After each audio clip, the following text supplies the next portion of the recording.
L'interrogatorio della Minutillo emerge che lei stessa ammette che dopo la gestione Galan, quando è arrivato lei, le cose relativamente a Mose e Tangenti era cambiato tutto.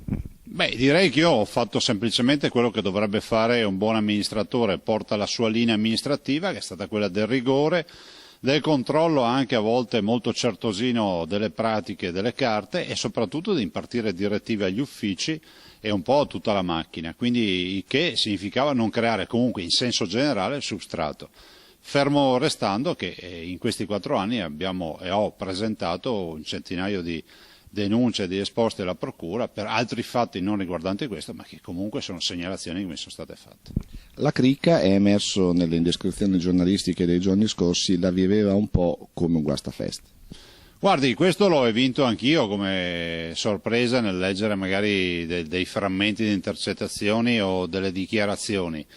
Penso sostanzialmente che non sia fatto nulla di straordinario se non quello di pretendere che si applicasse la legge e anche fare in modo che comunque le procedure fossero tutte trasparenti fino in fondo. Forse qualcuno si è preoccupato e oggi leggerlo mi dà anche soddisfazione.